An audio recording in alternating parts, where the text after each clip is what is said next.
धन्यवाद, thank you.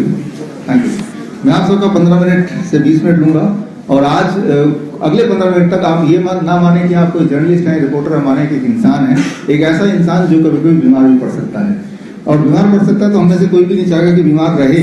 तो अगला 15 मिनट उस तरह से आप लेंगे तो आपको ज़्यादा अच्छा लगेगा। आप में से जो लोग मुझे ऑनलाइन देख रहे हैं, लाइव देख रहे हैं, ऐसे हज़ारों अलग अलग चैनल्स में हज़ारों लोग हैं, तो उनको भी मैं स्वागत करता हूँ। ये बुक जो है, ये बुक ऑनलाइन लाइव अभी आपको देखना हो तो ये आप विश्वरूप.com/RTM में जाके ये बुक लाइव इस वक्त आप एक्सेस कर सकते हैं। और हालांकि हमारे सर पब्लिशर आप मिले हैं, मेरी पहली किताब 1998 में लॉन्च हुई और तब मैं करीब 20-25 पब्लिशर के पास पहुंचा तो हमारी जो शर्तें थी, या मेरी शर्त ये थी कि पब्लिश हो जाए किताब, बेसिकली वो हो नहीं पाई। सर के पास गया, सर ने बोला कि जो जो बोलेंगे वैसे हम कर देंगे और तब से लेकर अब तक अपनी बात पे कायम है। धन्यवाद सर, ये बड़ी बात है और इनकी वजह से हम आप तक पहुंच पा रहे हैं। अभी जो ऑनरेरी डॉक्टरेट मिला, ये बड़ी बात है, सिर्फ मेरे लिए नहीं, उन 100 पेशेंट्स के लिए जिन्होंने हम पे विश्वास किया। वो 100 पेशेंट वो पेशेंट थे जो डायलिसिस पे ऑलरेडी थे उस वक्त। 2021 की बात है जब ये ऑपरेशन स्टडी शुरू हुआ। और ग्रैड सिस्टम, हमारा जो आविष्कार है या डिस्कवरी है वो सिर्फ इतनी है कि अगर किसी भी इंसान को 40 डिग्री सेल्सियस का उसका बॉडी का टेम्परेचर कर दिया जाए और उसको इतना तापमान दिया जाए और 2% प्रेशर, एटमॉस्फेरिक प्रेशर के अलावा उसके बॉडी में पड़े, तो उसके बॉडी में जो एक्स्ट्रा फ्लूइड है, एक्स्ट्रा चीज़ें अननेसेसरी जो बॉडी नहीं निकाल पा रही वो निकाल सकती है। तो मेरा बैकग्राउंड इंजीनियरिंग रहा है, पंजाब इंजीनियरिंग कॉलेज से मैंने बेसिक ग्रेजुएशन किया है, आपको पता ही है, आप में से ज़्यादातर लोगों को। तो वो इंजीनियरिंग बैकग्राउंड को यूज़ करते हुए मैंने एक ग्रैड सिस्टम बनाया, ग्रैड सिस्टम वीडियो को चला। ये आप देख रहे हैं हिम्स हॉस्पिटल के चेयरमैन आचार्य जी यहाँ पे हैं।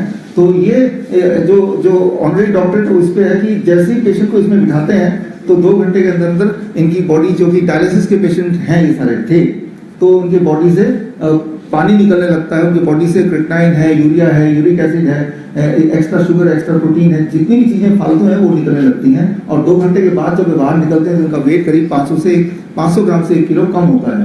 तो जो डायलिसिस के जो एक्सपेक्टेड गोल्स हैं वो मैच करते हैं without the side effect of the dialysis. Dialysis में जिंदगी भर डायलिसिस करना पड़ेगा, लगभग ये 3 महीने करने के बाद ऑन एवरेज फिर इसकी भी जरूरत नहीं है। तो मैं ये स्ट्रांगली मानता हूं कि आविष्कार वो ज्यादा अच्छा है, बड़ा है, जो आविष्कार अधिकतर लोग यूज कर पाए, गरीब से गरीब भी यूज कर पाए। और यही हमारा गोल है, मेरा और आचार्य रमेश का, कि हमारे निम्स हॉस्पिटल 20 हैं, लेकिन हम नहीं चाहते कि हमारे हॉस्पिटल में आके ही आप इलाज लें, बल्कि हम ये प्रेरित करते हैं आपके माध्यम से कि घर बैठ के भी गरीब से गरीब लोगों ने ये अपने डायलिसिस कैसे चीजें छुड़ाया, वो देखिए, सेम इलाज घर पे हो रहा है। वीडियो तो ये आप देख सकते हैं कि 40 डिग्री टेम्परेचर का पानी है और एटमॉस्फेरिक प्रेशर 2% बढ़ गया है। ये डायलिसिस पेशेंट थे एक टाइम पे, but now they are no more dialysis patient. इन्होंने अपने घर पे ही किस तरह से जुगाड़ किया है। तो मतलब ये कि डायलिसिस ही होना है, किडनी पेशेंट का ट्रांसप्लांट ही होना है, ये कल की बात थी। लेकिन अब ये फ्रिज को काट के उसके अंदर बैठे हैं और यानी कि जुगाड़ से वही काम कर रहे हैं जो आप सोचते हैं कि डायलिसिस करना पड़ेगा, ट्रांसप्लांट करना पड़ेगा। तो वो थी जिस पे डॉक्टरेट मिला, ये मेरे लिए बड़ी उपलब्धि की बात है और बड़ी बात है, आपने इसे रिकॉग्नाइज किया और थैंक यू। आज एक नई बात हम कर रहे हैं, एक नया टेक्निक आपके पीछे रख रहा हूँ जिसका नाम है the rabbit tortoise model for cancer cure. और इस टेक्निक के 4 ही नियम हैं और 4 नियम को समझाने के लिए मैं 10 ही मिनट लूंगा, 5 मिनट तो हो गए, फिर सवाल जवाब चाहे आप कितना भी करें। आप में से जो लोग जो कैंसर पेशेंट हैं, जो मुझे लाइव सुन रहे हैं, या उनको बता दिया गया कि कैंसर पेशेंट है, या ट्यूमर है, या फिस्टुला है, या फाइब्रॉइड्स है, या फॉर दैट मैटर हर्निया ही है, या सिस्ट है, कोई भी आउटपुट हम बोलते हैं, कोई भी ऐसी चीज जो बॉडी में नहीं होनी चाहिए वो कहीं इकट्ठा हो गया है, तो अगर है तो आपके लिए ये 4 नियम बहुत ही आवश्यक है समझना। Rabbit tortoise model for cancer के 4 नियम आपके सामने मैं ला रहा हूं और 4 नियम को लाने के लिए ये मेरे पास ये मॉडल है। एक पहला नियम ये है कि हम में से हर एक के बॉडी में इस तरह के कछुआ बोलता मैं इंडोरेंट कैंसर सेल होते ही हैं। इंडोरेंट कैंसर सेल मतलब कछुआ की तरह, जो कि आपके बॉडी में बैठा तो है लेकिन आपके बॉडी को तंग नहीं करेगा। आपको मारेगा नहीं, आपको सफरिंग नहीं कराएगा, चुपचाप बैठा रहेगा, कभी कभी थोड़ा बहुत हिलता डुलता रहेगा जिससे आपको थोड़ा अजीब वगैरह कुछ ना कुछ लगेगा, but more less you will not die because of it. 100% लोग, जितने लोग मुझे सुन रहे हैं, अगर आपकी उम्र 40 से ज्यादा है, आप सबके मेरे बॉडी के यहाँ पे थर्ड ग्लैंड में ये वाले सेल पक्का ही मिलेंगे। 70% लोगों के प्रोस्टेट ग्लैंड में मिलेंगे, अबाउट 40% महिलाओं के ब्रेस्ट में मिलेंगे कछुआ वाला ऐसा कैंसर सेल, जिसे मेडिकल भाषा में इंडोलेंट बोलते हैं, जो आपको तंग नहीं करेगा। कैंसर तो है वो, लेकिन उसकी वजह से हम ना तो मरेंगे ना वो आपको तंग करेगा। पहला नियम।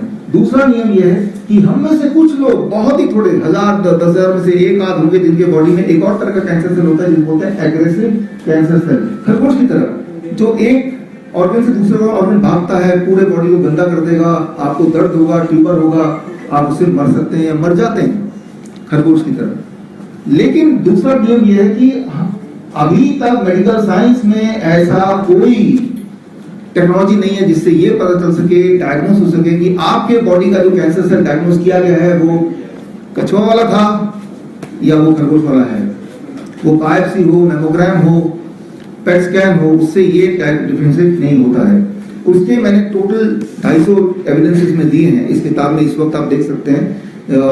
जो लोग यहाँ बैठे हैं उनके पास तो किताब है हाथ में, जो लोग यहाँ नहीं है तो ये लाइव लिंक में जाके, ये लिंक में जाके अभी आप देख सकते हैं 250 एविडेंसेस कि कोई भी ऐसा डायग्नोस्टिक टूल नहीं है जिससे ये समझ आए कि आपका जो कैंसर सेल है वो कछुआ वाला है या खरगोश वाला है।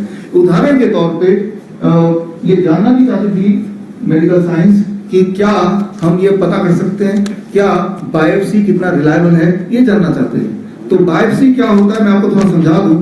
आपके बॉडी के किसी भी एक भाग से, जिस भाग में कैंसर होने की उम्मीद है या ऐसा होने लगता है, तो उस भाग से एक छोटा सा टुकड़ा लेना, उसका स्लाइड में कन्वर्ट करना, उस स्लाइड को पैथोलॉजिस्ट को देते हैं, पैथोलॉजिस्ट को देख के बोलते हैं कैंसर है कि नहीं है।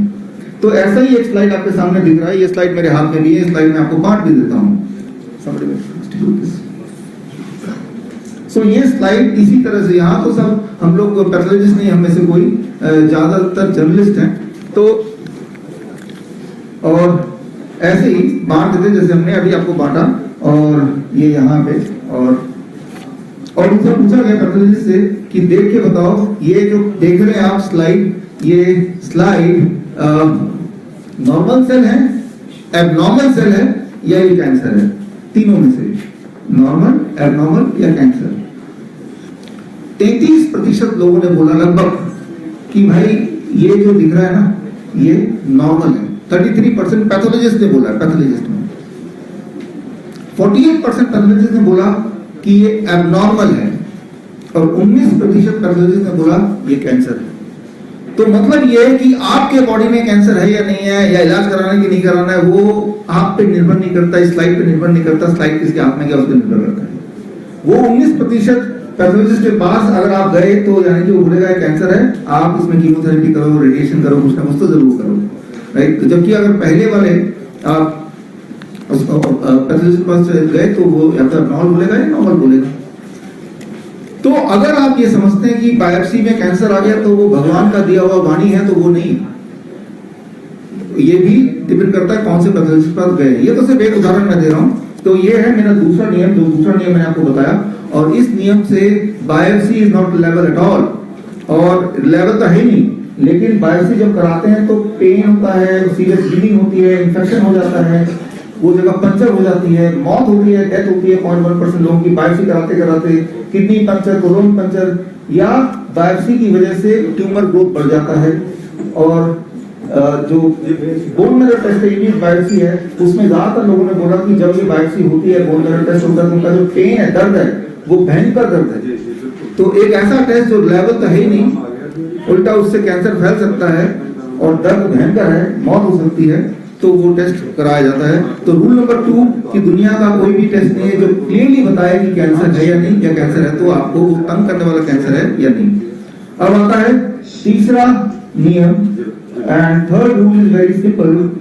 अगर आपके बॉडी में कछुआ वाला कैंसर सेल है, जो कि हम सबके बॉडी में है विदाउट फेल, और अगर आपने chemotherapy, radiation, for that matter biopsy, surgery, यहां तक कि मेमोग्राम भी अगर आपने कराया, मेमोग्राम भी कराया, तो वो कछुआ खरगोश में बदल जा सकता है या अक्सर बदल जाता है। यानी कि ये जो सारे आपको कैंसर के ट्रीटमेंट है, रेडिएशन, कीमोथेरेपी या इवन जो डायग्नोस्टिक टूल्स हैं, वो बायोप्सी हो, मेमोग्राम हो, पेट स्कैन हो, ये कोई डायग्नोस्टिक या ट्रीटमेंट नहीं है। ट्रीटमेंट डायग्नोस्टिक के बहाने ये कैंसर बनाने की फैक्ट्री है।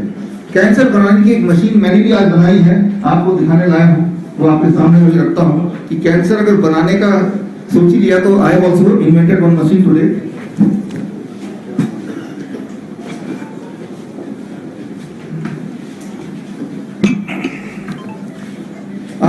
इस मशीन जो मैंने बनाया है, ये मशीन कैसे काम करती है बताता हूं।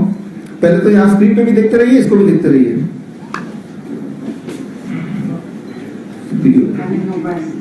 ये मेमोग्राम कैसे किया जाता है, आप क्या कर रहे हैं, वीडियो चलाना सर।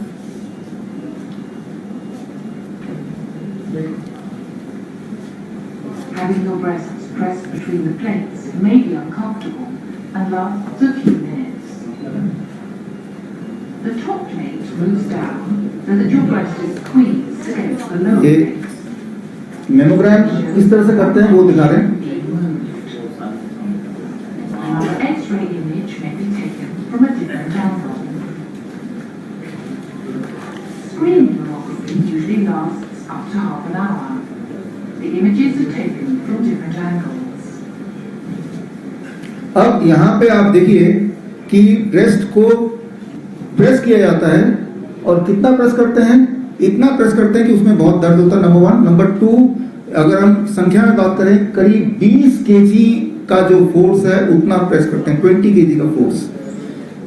10 केजी का फोर्स एनफ है, काफी है किसी भी नॉर्मल टिश्यू को रप्चर करने में और रप्चर होने के बाद उसको ट्यूमर में और कन्वर्ट करने में।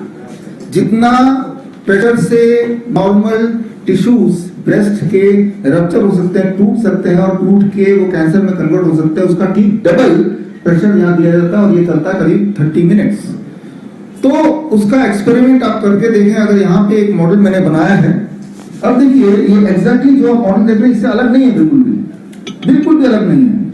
मान लो ये वुमेन्स ब्रेस्ट है, इसको बोलते हैं डॉक्टर की ऐसे रखो, हम चेक करना चाहते हैं कि आपको कैंसर है कि नहीं है, और इसको दबाते रहते हैं तब तक जब तक कि 20 केजी का बोझ लगभग इसके ऊपर ना पड़े, ठीक है ना। तो मैंने यही वाला काम किया इस संतरे के साथ आपको दिखाने के लिए। 1 हफ्ते पहले काम किया, दोनों संतरे मैंने एक ही साथ खरीदे थे, एक में मैंने किया, एक में नहीं किया, और मैंने उतना ही प्रेशर लगाया जितना लगभग, ताकि ये आधा स्क्वीज हो जाए, क्योंकि ये उतना स्क्वीज हो जाता है। और 1 हफ्ते बाद ये मैं संतरा आपके सामने ये लाया, आप देख रहे हैं। आप अंदाजा लगा सकते हैं, चाहे वो संतरा हो चाहे वो केला हो, किसी को अगर दबाएंगे, बार बार दबाएंगे तो ठीक नहीं रह सकता। क्यों? क्योंकि उसके अंदर के जो टिश्यूज हैं, सेल्स हैं, वो टूटते हैं, और अगर बार बार करेंगे तो बार बार टूटेंगे। तो ये एक नियम बना दिया 40 साल के बाद, आप ऐसा करना कि हर 1 साल में एक बार मेमोग्राम जरूर कराना। वो कुछ ऐसा ही कि फल खरीदने जाए और फल वाला आपको बोले कि संतरा ले जा रहे हो, हर दिन उसको बार बार दबाना जब तक आप खाते नहीं होंगे। तो जब बार बार दबाएंगे तो क्या होगा, वो सड़ने लगेगा, ये आपको पता ही है, राइट। तो this is what is happening. तो जो मेमोग्राम बड़ा एडवांस नाम रखा है, मेमोग्राम, मेमोग्राफी, लगता है बहुत बड़ी टेक्नोलॉजी, वो कुछ नहीं है, वो सिर्फ कैंसर को बनाने का टूल है। और कैंसर को अगर आपको बनाने की इच्छा है तो इस तरह के जो सॉफ्ट टिश्यूज हैं उसको आप दबाइए जोर से, और उससे पेन होगा। पेन क्यों होगा? क्योंकि वहां पे अंदर सेल टूट रहे हैं। अगर आपके सेल टूटेंगे, अगर आपकी हड्डियां टूटेंगी तो पेन होगा ना, तो वो पेन को सहना नहीं है। तो मेरा एक आपके माध्यम से ये एक मैसेज है, don't allow anybody to touch your breast. Very simple. कोई बोलता है अगर उसमें पेन है तो क्या करना है मैं आगे बताता हूँ, लेकिन पेन है तो और पेन नहीं करना है। ये सड़ा हुआ तो ऑलरेडी है, अब अगर दबाऊंगा तो और सड़ जाएगा, जो एक साइड सड़ा नहीं किया वहां भी सड़ जाएगा। जितनी बार दबाएंगे, और अगर इससे भी काम ना बने तो क्या करते हैं कि इसका अगर मैं एक टुकड़ा यहाँ से निकाल हुआ कि मैं ये टुकड़ा चाहता हूँ बायोप्सी करने, अब यहाँ पे सड़ना ज्यादा तेजी से आ जाएगा ना, राइट। तो ये जिंदा चीज को जब हम छेड़ते हैं, उसमें छेद करते हैं, उसको दबाते हैं, तो वो कैंसर में कन्वर्ट हो जाता है। यही कैंसर है। तो ये कैंसर बनाने की मशीन है। तो यहाँ पे आता है हमारा रूल नंबर 3, जिसके बारे में बात कर रहा था कि आप सबके बॉडी में कछुए वाला कैंसर सेल तो है ही, लेकिन अगर आपने chemotherapy, radiation, biopsy, surgery, mammogram, PET scan ये सब कराया तो वो अक्सर जैसा आप देख रहे हैं एग्रेसिव कैंसर सेल में बदल जाता है। उसका मैंने सिंपल साइंस और 250 के करीब एविडेंसेस में दे दिए हैं। कई बार लोग मुझसे बोलते हैं कि भाई ऐसा क्यों करेंगे हमारे डॉक्टर, वो तो हमारे फैमिली डॉक्टर है। मैं आज का दिन जो है 13 अप्रैल है, जलियांवाला बाग हत्याकांड 13 अप्रैल 1919। अगर हम बचपन में इतिहास में पढ़ा है कि जलियांवाला बाग हत्याकांड में अंग्रेजों ने भारतीयों के ऊपर गोली चलाई। मैं जानना चाहता था कि वो अंग्रेज कौन थे, कैसे दिखते थे, गोली कैसे चलाई। तो जब मैंने तफ्तीश की तो पाया गया कि अंग्रेजों ने तो गोली चलाई नहीं, गोली तो भारतीय ने चलाई। वो जो 50 लोग थे उसमें से एक भी अंग्रेज नहीं था। हाँ, अंग्रेज ने ऑर्डर दिया गोली चलाओ, एक्चुअल जो बंदूक चलाई वो इंडियन थे, सारे के सारे भारतीय थे। आज 104 साल हो गए जलियांवाला बाग हत्याकांड को। बदला सिर्फ इतना, वो जो खाकी कुर्ते खाकी यूनिफॉर्म वाले लोग थे वो सफेद कोट में बदल गए, सफेद कोट। तब तो वो जान गया, अब जान और माल, अगर एकदम से आप मर जाएंगे तो आपका माल कहां पे जाएगा। इसलिए slow poisoning, chemotherapy, radiation, surgery, these are और स्लो पॉइजनिंग थिंग्स। धीरे धीरे आपको खत्म करते जाएंगे, आपके पैसे उन तक पहुंचते जाएंगे। ये सारा व्यापार है। अब आता है कि मैं सच बोल रहा हूँ कि झूठ बोल रहा हूँ। आप खुद ही सोचिए सच का डेफिनेशन क्या है। जो सबूत दे वो डेफिनेशन है, या कितने लोग बोल रहे हैं चिल्ला चिल्ला के बोल रहे हैं वो डेफिनेशन है। जो बिल्डिंग बहुत बना के बोल रहे हैं वो डेफिनेशन है, या जो सबूत दे रहा है वो डेफिनेशन है। मैं तो सबूत दे रहा हूँ, 250 एविडेंसेस हैं। अगर ये सच नहीं है तो जो भी सच है उनके हिसाब से वो सबूत देते। एक भी देते सबूत। आपने मांगा सबूत, जो लोग मुझे सुन रहे हैं नहीं मांगा। मेमोग्राम करने से नुकसान होता है, आपने सबूत मांगा। उससे कुछ फायदा होता है, आपने सबूत मांगा नहीं मांगा। आज मांगिए, मैं सबूत दे रहा हूं आपको। ये किताब, ये सबूत है, इसके अंदर देखिए। It is accessible right now. हमारी ये स्टाइल रहा है मेरा और नरेंद्र जी का। जब इस तरह की किताबें आती हैं, मेरी सारी किताबें, लगभग सारी किताबें पहले वो फ्री में अवेलेबल होती हैं। उसके एक हफ्ते बाद जब फ्री में सबको मिल गया, अब नरेंद्र जी इसको अमेजन में डालते हैं, फ्लिपकार्ट में डालते हैं, और तब भी फ्री में मिलता है, राइट। तो इरादा ये है कि आपको सच पता होना चाहिए। That is rule number 3। अब आता है सबसे महत्वपूर्ण रूल, रूल नंबर 4। वो ये कि अगर किसी के बॉडी में ऑलरेडी कैंसर है तो कैसे पता चलेगा और वो ठीक कैसे चलेगा।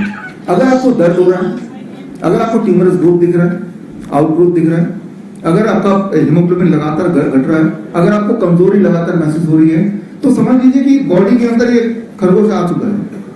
लेकिन इसे डरने की जरूरत नहीं है, इसे दोबारा से कछुआ बना देना है।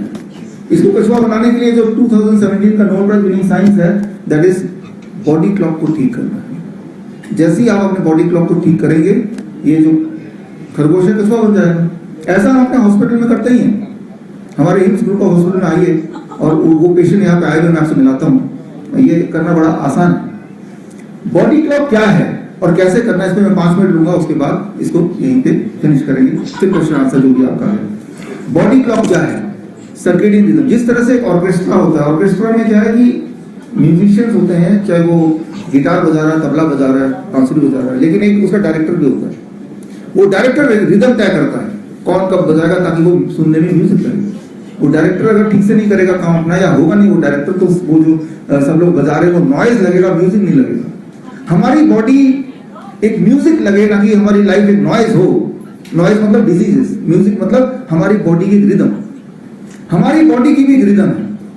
कैसे रिदम है? हमारे ब्लड शुगर की रिदम है, हमारा टेम्परेचर की रिदम है, हमारा ब्लड प्रेशर का रिदम है। मैं आपको दिखाता हूं मेरी बॉडी का रिदम क्या है और हम रिदम कैसे ठीक करते हैं।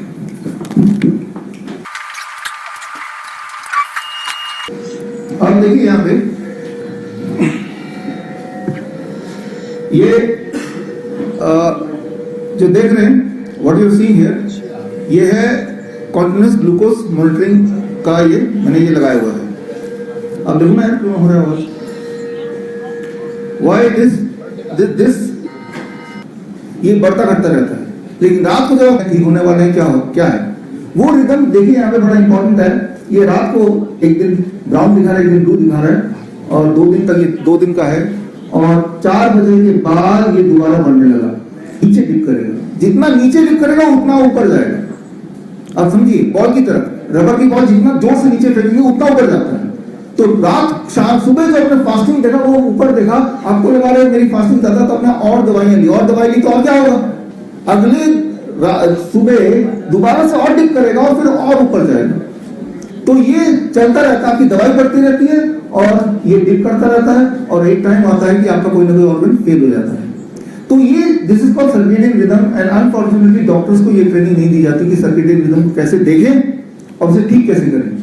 और यही वाली ट्रेनिंग हम स्टूडेंट्स को देते हैं श्रीधर यूनिवर्सिटी के माध्यम से और हम अपने हॉस्पिटल पेशेंट को देते हैं। तो ये सर्केडियन रिदम है जो कि हमारे मेरे ब्लड शुगर का है, मैंने आपको दिखाया। इसे कहते हैं डॉन फिनोमेना, इसे डॉन फिनोमेना बोलते हैं, यानी कि आधी रात सुबह के 1 घंटे 2 घंटे पहले नीचे जाना फिर ऊपर आना। अगर ऐसा नहीं होगा तो यानी कि कुछ गड़बड़ भी हो सकती है। तो हम पहचानते हैं बीमारी को फ्रॉम द रिदम और ठीक की बीमारी करते हैं फ्रॉम द रिदम। रिदम को ठीक करना है, म्यूजिशियन को ठीक नहीं करना है, डायरेक्टर को ठीक कर दो, म्यूजिशियन अपने आप ठीक हो जाएगा।